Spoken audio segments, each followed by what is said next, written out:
காலத்தை கணிக்கக்கூடிய ஒரு தன்மை நம்முடைய சனாதன தர்மத்தில் மட்டும்தான் இருக்கிறது.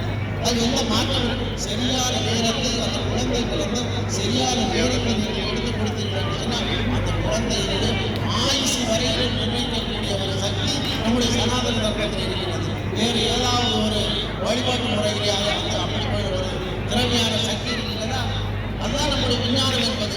நம்முடைய ஞானிகள் விஞ்ஞானிகள் நம்முடைய ரிஷிகளும் சன்னியாசிகளும் உலகத்திற்கு எதை கொடுத்திருக்கிறார்களோ அதை பார்க்கின்ற பொழுது இதை விட வரைகின்ற ஒரு குழந்தை பிறக்கின்ற பொழுது இந்த குழந்தைக்கு இத்தனை வயசில் கல்யாணம் இத்தனை குழந்தை வரைக்கும் ஆண் குழந்தை எத்தனை பெண் குழந்தை எத்தனை கல்யாண வாழ்க்கை எப்படி இருக்கும், நாலு பொருத்தமாக இந்த பையன் கல்யாணம் எப்படி இருக்கும், எப்படி இருக்கும் அவருடைய வாழ்க்கை இறுதியை வந்து அந்த வயசு வரக்கூடிய நேரத்தில் அந்த சிவங்களை போட்டு முடிச்சுடுவாங்க. அதே நம்ம தெரிஞ்சுக்கணும் இந்த குழந்தைகளுடைய இத்தனை வயசு இவ்வளவு துல்லியமாக கொடுக்கக்கூடிய ஒரு சமய சனாதன தர்மம் மட்டும்தான். எந்த துறை எடுத்தாலும் ஜோதிடம் அறியும். அதுபோல ஒவ்வொரு